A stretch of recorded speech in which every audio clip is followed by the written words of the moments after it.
नमस्कार, स्वागत है आपका सीएनबीसी आवाज एंड मोतीलाल ओसवाल स्टूडियोज में। मैं हूं मनीषा गुप्ता और कच्चे तेल पर आज करेंगे बात, जहां पर तेजी के साथ कारोबार होता हुआ नजर आया है। ओवरनाइट मार्केट्स में 4% की तेजी के बाद $70 प्रति बैरल पर यहां पर अब कच्चा तेल पहुंच चुका है।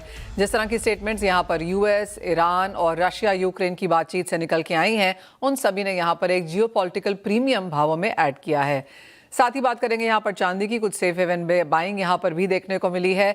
यूएस का एफओएमसी डेटा कल यहाँ पर आया है, लेकिन जिस तरह का जियोपॉलिटिक्स है, काफी हद तक safe haven buying, tangible commodities में खरीदारी हमने यहाँ पर फिर से लौटते हुए देखी है। तो जहां सोने में 2% की तेजी थी, चांदी ओवरनाइट 4% तक की बढ़त दिखाते हुए नजर आई है। इन सब पर बात करने के लिए हमारे साथ हैं एनर्जी एक्सपर्ट नरेंद्र तनेजा, जीजेसी के vice chairman Avinash Gupta and Kedia advisory के अजय केडिया। आप सभी का कार्यक्रम में स्वागत है। कच्चे तेल से यहाँ पर शुरुआत करते हैं, क्योंकि सबसे बड़ी मूव्स वहां पर आती हुई नजर आई हैं। नरेंद्र जी, जिस चीज का पिछली बार जब आपसे बात हुई थी और आपने कहा था एक वाइल्ड कार्ड यहाँ पर सिर्फ ईरान ही है, और जिस तरह की स्टेटमेंट्स हमने यहाँ पर जेडी वैंस की तरफ से आते हुए देखी हैं, जिस तरह से यहाँ पर ईरान ने स्ट्रेट ऑफ हॉर्मुज को पार्शली बंद करके वहां पर ट्रेनिंग्स करी हैं, और जिस तरह की खबरें वहां से आ रही हैं, कुछ चिंता जरूर बनती हुई दिखी है। नहीं, बिल्कुल आपने ठीक कहा। देखिए, चिंता तो है और तेल के बाजार में भी काफी चिंता है, लेकिन इसीलिए आपने देखा कीमतों के अंदर जो है थोड़ा सा उछाल आया है। लेकिन साथ साथ तेल का बाजार अभी ये मान के चल रहा है कि अगर मान लिया युद्ध होता भी है, अब वो बेकाबू युद्ध हो जाए तो एक अलग बात होगी, जिसके अंदर सऊदी अरब का तेल आना बंद हो जाए और सारा रास्ता जो है वो बंद हो जाए, वो फिर एक दूसरा सिनेरियो होगा। अगर जो है अमेरिका हमला करता है और इजराइल हमला करता है और उसके बाद जो है सीमित तरीके से होता है, तो तेल बाजार जो है उसको लेकर के मान रहा है कि वो ऐसी स्थिति है, वो उसको संभाल लेंगे। दूसरी तरफ अमेरिका का कहीं ना कहीं ये असेसमेंट है कि एक सेफ विंडो है उनके लिए तेल की कीमत को लेकर के। बाजार में सप्लाई बड़ी अच्छी है, डिमांड कोई बहुत ज्यादा बढ़ नहीं रही, और उनका मानना है अगर वो ईरान पे हमला करते हैं तो उससे तेल की कीमत बढ़ेंगी, लेकिन बेकाबू नहीं होगी। मतलब ये हुआ कि वो $100 नहीं पहुंचेंगे, हो सकता है 75, ज्यादा $80 पहुंच जाए। ऐसा अनुमान जो है वो लगा करके सुनाई में आया है कि चल रहे हैं।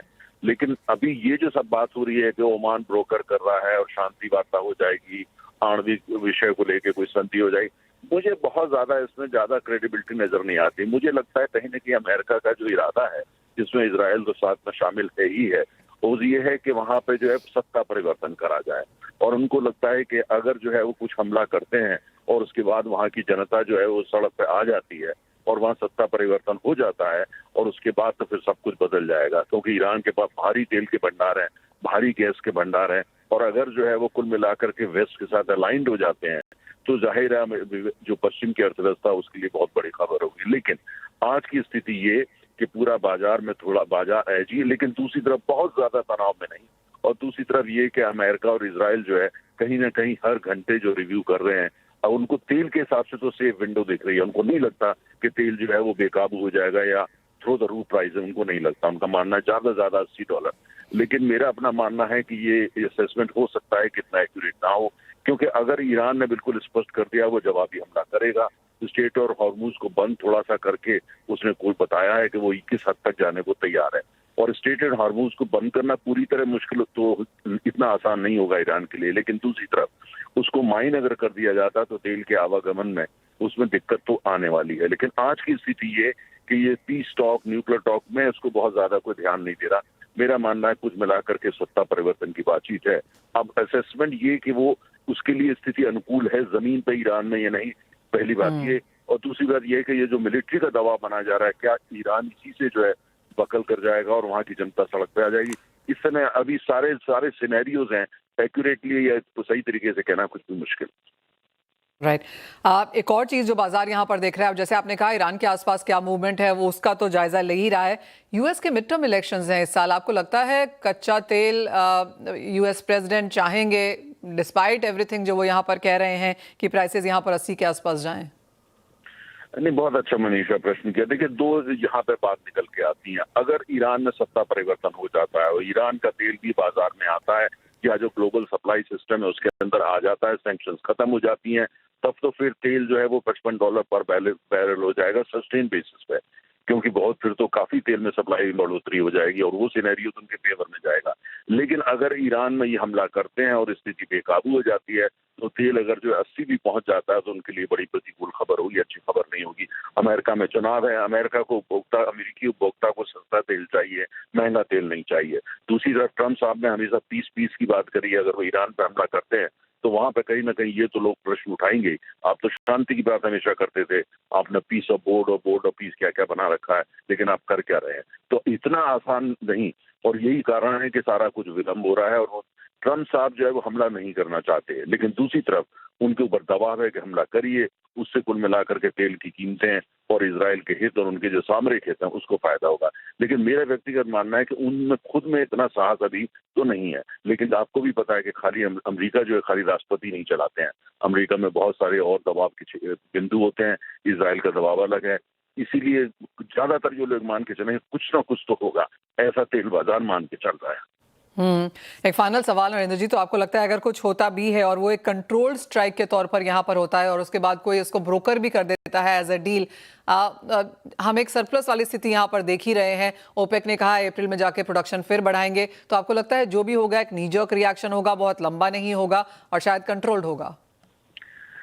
देखिए, अब ये इस पर डिपेंड करेगा कि ईरान का जवाब क्या होता है। ईरान बहुत बड़ा हमला कर पाएगा, मुझे ऐसा नजर नहीं आता। जी। क्योंकि तो अगर जो होता भी है मिलिट्री एक्शन, तो हो सकता है उसके बाद कहीं ना कोई शांति की बातचीत हो, कहीं ना कोई समझौता हो, क्योंकि ईरान की रिजीम जो वो भी सत्ता परिवर्तन तो नहीं चाहती, वो सत्ता से जाना नहीं चाहते हैं। दूसरी बात ये भी डर है कि अगर बहुत ज्यादा अमेरिका करता है तो जो लोग वहाँ सत्ता में आएंगे वो इनसे भी ज्यादा कट्टर होंगे, ये इनको अमेरिका को भी पता है। तो इसलिए बहुत आसान फैसला ना अमेरिका के लिए और ईरान के लिए तो बहुत मुश्किल का समय। लेकिन तेल बाजार में एक सीमित से आगे ज्यादा चिंता नहीं, उनका नहीं मानना है तेल बाजार में आज की तारीख में कल क्या होगा कहना मुझे। तेल बाजार आज ये मान के नहीं चल रहा है, स्थिति बहुत बेकाबू हो जाएगी, स्टेट ऑफ हॉर्मुज़ पूरी तरह बंद हो जाएगा और तेल की कीमतें 150। तेल बाजार आज इस बात को, इस तरह की जो असेसमेंट है या एनालिसिस है, उसको कोई तवज्जो नहीं दे रहा। Point taken. Narendra ji, as always बहुत शुक्रिया साथ जुड़ने के लिए और बहुत ही सटीक तरीके से वो समझाने के लिए भी कि किस तरह से अंतर्राष्ट्रीय बाजारों के क्यूज वॉच किए जाने चाहिए और प्राइसेस पे worst case best case scenario किस तरह का इंपैक्ट देखने को मिल सकता है। चांदी आपकी स्क्रीन पे लेके आएंगे क्योंकि जो अगला बड़ा मूव है कमोडिटीज में वो यहाँ पर चांदी में देखने को मिला। 4.5% की तेजी एक समय पर न्यूयॉर्क मार्केट्स में थी और उसके बाद हल्की सी बढ़त के साथ फिलहाल एशियन मार्केट्स में भी कारोबार ऑलमोस्ट 78 के आसपास हम पहुंचते हुए नजर आए हैं। अविनाश गुप्ता जी, कैसे देखते हैं एक तो प्राइस मूव्स फिलहाल और किस तरह की खरीदारी है मार्केट्स में, क्योंकि ज्यादातर मार्केट पार्टिसिपेंट्स अब ये कह रहे हैं कि जिस तरह की वॉल्टिलिटी है चांदी सोने दोनों में ही, कुछ डिस्काउंट अब इंडियन मार्केट्स में बनने लगा है वीज़ा-वी प्रीमियम जो हम पिछले हफ्ते तक देख रहे थे। नमस्कार मनीषा जी। आपने जैसे बोला है कि एक स्टेबलाइजेशन की तरफ मार्केट बढ़ता हुआ नजर आ रहा है और जब स्टेबलाइजेशन आता है, वोलेटिलिटी कम होती है, तो डिस्काउंट्स नेचुरल होता है कि इंडियन मार्केट में आ जाते हैं, क्योंकि प्रॉफिट बुकिंग भी आती है और साथ की साथ थोड़ी सी बाइंग स्टॉप होती है, तो उस वजह से डिस्काउंट्स डेफिनेटली देखने को मिले हैं। लेकिन एक सबसे बड़ा एडवांटेज यहाँ पर ये देखने को मिला है कि जिन कंज्यूमर्स को जो ऊंचे दाम के अंदर आते आते चांदी के अंदर लोग खरीदने में पीछे हट रहे थे, वो वापस बाजार में आ रहे हैं। Buying has started. This is a very good sign for the domestic market.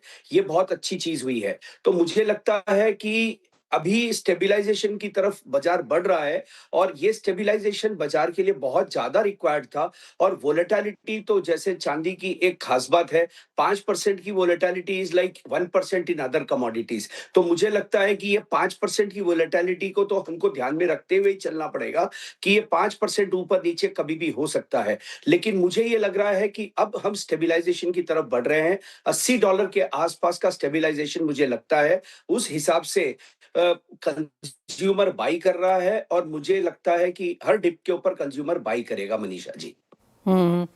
Prices में आपको क्या नजर आता है? जैसे आपने कहा 4-5% की अप मूव यहाँ पर वॉल्टिलिटी बेसिकली यहाँ पर देखने को मिलेगी, लेकिन एक near term longer term target जिसके साथ आप काम कर रहे हो? मनीषा जी, नियर टर्म के अंदर मैं $80 के आसपास का प्राइस मैं मानता हूं और over a long term I think again ये वापस तेजी की तरफ जाएगा। $125 के आसपास ये मेरे को वापस आता हुआ लगता है बाय द एंड ऑफ 2026 और अर्ली 2027 मनीषा जी।